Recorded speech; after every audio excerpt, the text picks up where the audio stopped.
আলোচনার বিষয় হলো 111। 111-এর কবল থেকে যে সমস্ত রাজনৈতিক দল বা রাজনৈতিক নেতৃবৃন্দরা 111-এর তৎকালীন সময়ে যারা তাদের জীবনকে রক্ষা করে মৃত্যুর কবর ও কবর রচনা থেকে বেঁচে আসতে পেরেছেন, নিজের জীবনকে লড়াই, সংগ্রাম, নির্যাতন, নিপীড়নের মুখ থেকে নিজেদেরকে বাঁচিয়ে রাখিয়েছেন সব কিছুর মূল মহান আল্লাহ তাআলা। আচ্ছা, তো সেই হিসাবে সেই তৎকালীন সময় 111-এ বিশেষ করে আজ আমাদের দেশে, আজ আমাদের সরকার, জাতীয়তাবাদী দল বিএনপি, সেই বিএনপি 111-এর সময়, তখনকার সময় কী অবস্থা ছিল, কী সমস্যার সম্মুখীন ছিল, কী নির্যাতন, নিপীড়ন, ভাঙ্গনের মুখে, কবরের মুখে পতিত, কবর রচনা হওয়ার অবস্থা, সব কিছুর হাত থেকে, সব কিছু থেকে মহান আল্লাহ তাআলার সহযোগিতায়, সাহায্যে, দয়ায়, পরশের বিনিময়ে এই দল বিএনপিকে যিনি রক্ষা করেছেন, তার জীবন, জান, মাল, পরিবার, পরিজন, ছেলে মেয়ে থেকে শুরু করে সবাইকে ঠেলে দিয়ে তার জীবনকে সামনে রেখেছেন সেই মহান নেতা, মহান কিংবদন্তি, মহান স্বাধীনতা আন্দোলনের অগ্র প্রতীক ও মহান স্বাধীনতা যুদ্ধের অকুতোভয় যোদ্ধা, বীর মুক্তিযোদ্ধা, ভাষা সৈনিক, 21শে পদকপ্রাপ্ত বিএনপির সেই সাহসের বাতিঘর মরহুম খন্দকার দেলোয়ার হোসেন। তো জনাব বর্তমান প্রধানমন্ত্রী দেশনায়ক তারেক রহমান, তিনি যখন দেশে প্রত্যাবর্তন করলেন, আসলেন, তারপর নির্বাচনী প্রচার প্রচারণা সারা দেশব্যাপী ঘুরে আসলেন, তখনও তো তিনি তার যে বিষয়টি নিয়ম ছিল তার উপরে, যে যার কারণে, যার জীবন, পরিবার, পরিজনের বিনিময়ে, যে ব্যক্তিটির কারণে তিনি আজ এই বাংলাদেশে তিনি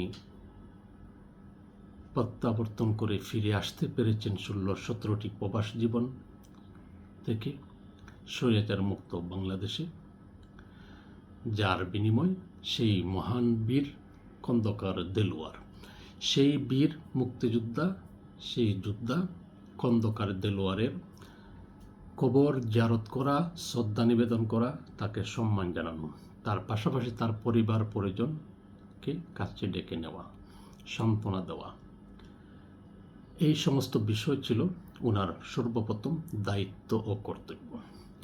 তো দুর্ভাগ্য, দল বিএনপি এখনও সেই 111-এর দুষ্কৃতিকারী, 111-এর কুশীলব, 111-এর হাইব্রিড সুযোগ সুবিধা ভোগকারী যে সমস্ত কুশীলবরা, যে সমস্ত সুযোগ সন্তানীরা এখনও দল বিএনপিতে গাপটি মেরে রয়েছে, প্রকৃত বিএনপি, প্রকৃত জিয়া পরিবার, প্রকৃত শহীদ জিয়ার সৈনিক, দেশনেত্রী বেগম খালেদা জিয়ার আদর্শে অনুপ্রাণিত একদম অল্প হাতে গোনার মধ্যে ছাড়া আর এভাবে খুঁজে পাওয়া যাবে না। আর এখন যারা উড়ে এসে জুড়ে বসেছে হাইব্রিডরা, কই ছিল, কোথায় ছিল জানা নেই, সেনা নেই, কোনো অবদান নাই, কোনো আন্দোলন সংগ্রামে নাই, চেনা অচেনা অচেনা মুখগুলো আজ ক্ষমতার মসনদে, চতুর্দিকে প্রধানমন্ত্রী তারেক রহমানকে গাফটি মেরে বেষ্টনী দিয়ে রেখে আছে। এই সমস্ত দুর্বৃত্তায়নের কারণে দেশনায়ক প্রধানমন্ত্রী তারেক রহমান, তিনি রাষ্ট্র ক্ষমতায় আসার পর 2 মাস চলমান, 2 মাসের উপরে সময় অতিবাহিত হচ্ছে, তিনি তার সফলতা বা বিভিন্ন বিষয় তিনি সঠিকভাবে পালন করতে পারছেন না এবং সফলতার মুখও দেখতে পারছেন না, কিন্তু একের পর এক সমস্যা সম্মুখীন এর মুখে তিনি হাবুডুবু খাচ্ছেন। তো এছাড়া আরেকটি বিষয়, দেশনায়ক তারেক রহমান যখন 111-এ কঠিন মুহূর্ত সময় অতিবাহিত করলেন, তখন আজকে যারা চতুর্দিকে পঙ্গপালের মতন বেষ্টনী দিয়েছেন, এই সমস্ত পঙ্গপালের কাউকে পাওয়া গিয়েছিল না। তার চিকিৎসা প্রদান, চিকিৎসার জন্য কাউকে পাওয়া গিয়েছিল। আজকে কত বড় পিএইচডিওয়ালা, ডিগ্রিওয়ালা থেকে শুরু করে কোনো কিছুর অভাব নেই। তখনকার দিন কোথায় ছিলেন আজকের এই সমস্ত মুখোশওয়ালারা, এই সমস্ত মুকুটওয়ালারা, মহারথীরা? তারেক রহমানের চিকিৎসা দেওয়ার মতন তো কাউকে, কোনো একটা চিকিৎসককে পাওয়া যায় নাই। তার সঙ্গে কে ছিল? একমাত্র একজন লোক। কি নাম? ডাক্তার দুলন। এই ডাক্তার দুলন দেশনায়ক বর্তমান প্রধানমন্ত্রী তারেক রহমানের জীবন মরণে, জীবনের সন্নিকট মুহূর্তে দেশ থেকে বিদেশে সুচিকিৎসার উদ্দেশ্যে যুক্তরাজ্য লন্ডন পর্যন্ত সফর সঙ্গী হিসাবেই তিনি জড়িত ছিলেন, সঙ্গে ছিলেন ডাক্তার দুলন। যেদিন দেশনায়ক তারেক রহমানকে বাংলাদেশ থেকে যুক্তরাজ্যের চিকিৎসার উদ্দেশ্যে রওনা দেওয়া হবে, যাবেন, তখন আপসীর নেত্রী, গণতন্ত্রের মা, দেশনেত্রী, তিনবারের প্রধানমন্ত্রী, তৃতীয় বিশ্বের কণ্ঠস্বর বেগম খালেদা জিয়া, তার ছেলের চিকিৎসার বাবদ সর্বসাকল্য মিলিয়ে দেশনায়ক তারেক রহমানের সাথে ডাক্তার দুলন বাই, তার কাছে দেশনেত্রী বেগম খালেদা জিয়া মাত্র 5,000 পাউন্ড অর্থকরী সামগ্রী তিনি প্রদান করলেন তারেক রহমানকে যাওয়ার পথে লন্ডনে চিকিৎসার সময়। আর সেই ডাক্তার দুলন, তিনি লন্ডন চিকিৎসায় যাওয়ার আগে তিনি এমন কোনো নেতা বাকি নেই, এমন মহারথী বাকি নেই, এমন কোনো বর্তমান বা পঙ্গপাল এমন কেউ আর বাকি রয়ে নাই। দুলন ভাই হাঁটি হাতে পায়ে ধরে কাউকে তিনি রাজি করাতে পারলেন না তারেক রহমানের সাথে যুক্তরাজ্য লন্ডনের চিকিৎসায় সফরসঙ্গী হয়ে যাওয়ার মতন কোনো একটি লোক খুঁজে পাওয়া যায়নি। আজ সেগুলো কি ইতিহাসের পাতা থেকে মুছে দিতে পারবেন? কারো এত সাহস, স্পর্ধা কে আছেন বলেন? আর এখন গলা উঁচিয়ে হাঁসের মতন গলা লম্বা করে এসে জীবন দিয়ে দিব জিয়া পরিবারের জন্য, তারেক রহমান, জাইমা রহমানের কিছু হলে সবার আগে জীবন বিলীন করে দিব, হাসি পায়।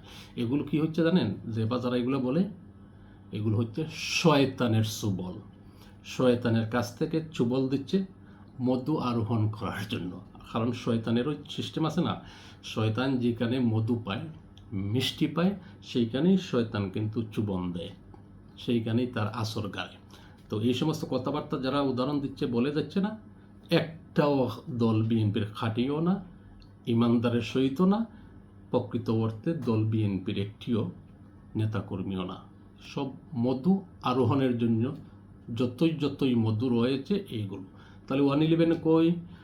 দেশনেত্রী বেগম খালেদা জিয়া বালুরটাক বন্দে কই? দেশনেত্রী বেগম খালেদা জিয়া কারাগারে কই ছিলেন? এর আগে যে বিগত স্বৈরাচার আওয়ামী লীগের আমলে যে প্রতিদিন প্রতি মুহূর্তে দেশনায়ক তারেক রহমান, জিয়া পরিবার, জুবাইদা রহমান, জাইমা রহমানকে নিয়ে কী ধরনের অশ্লীল ভাষা উচ্চারণ, হাবিজাবি, তারপরে এই টাকলা মুরাদ থেকে শুরু করে তখন কই ছিলেন রে ভাই? ফঙ্গপাল। তো আল্লাহ তাআলা এগুলো থেকে হেফাজত করুক।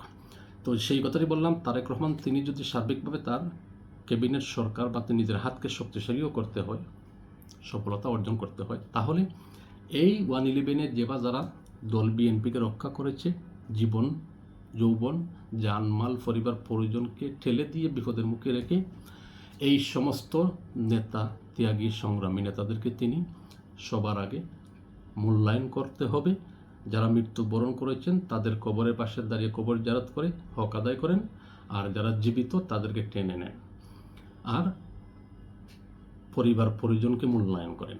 শেষ কথা বলবো, এই খন্দকার দেলোয়ার যখন কারাগারেও তিনি, যখন তারেক রহমানও কারাগারে, 15-20 ফুট উচ্চতা থেকে যখন তারেক রহমানকে এইভাবে নিক্ষেপ করা হলো, কোমর ভেঙে দেওয়া হলো মেরুদণ্ড, তাই না?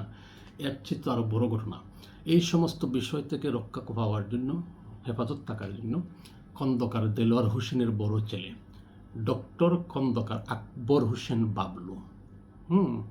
সেই বাবলু তিনি নির্যাতন নিপীড়নের শিকার, মৃত্যুর মুখে পথযাত্রী হলেন তারেক রহমানকে রক্ষা করতে, তারেক রহমানকে বাঁচানোর জন্য। আর এই খন্দকার দেলোয়ারের ছেলে বাবলুকে নির্যাতন নিপীড়ন যখন করা হচ্ছে, স্টিম রুলার চালানো হচ্ছে, এই শব্দ আওয়াজগুলো খন্দকার দেলোয়ারের কাছে কানে পৌঁছানো হচ্ছে মোবাইলের মাধ্যমে, বার্তাবাহকের মাধ্যমে 111-এ। তারপরও খন্দকার দেলোয়ার পিছপা হন নাই, খন্দকার দেলোয়ার মির্জাফর হন নাই, খন্দকার দেলোয়ার দলের সাথে বেইমানি করে নাই, দেশনেত্রী ও জিয়া পরিবারের সাথে বেইমানি করে নাই। আজকে এবং বর্তমানে এই মির্জাফর দুষ্কৃতিকারীদের মতন দেলোয়ার নয়। এই খন্দকার আকবর হোসেন বাবলু তার জীবন পর্যন্ত বিলীন করলো নির্যাতন নিপীড়ন। এই বাবলুকেও আজ অবমূল্যায়ন। আর এই ডাক্তার দুলন কোথায়? আজকের দুলন কোথায়? একমাত্র ওয়ান পিস সঙ্গী সাথী দুলনও আজ অবমূল্যায়ন। যাক, আল্লাহ তাআলা হেফাজত করুক। আজকে থেকে শুরু করলাম 111-এর ইতিহাস, 111-এর নির্যাতন নিপীড়নের সেই বিভীষিকাময় অধ্যায়ের রচনা। আল্লাহ তাআলা হেফাজত করুক, আমিন।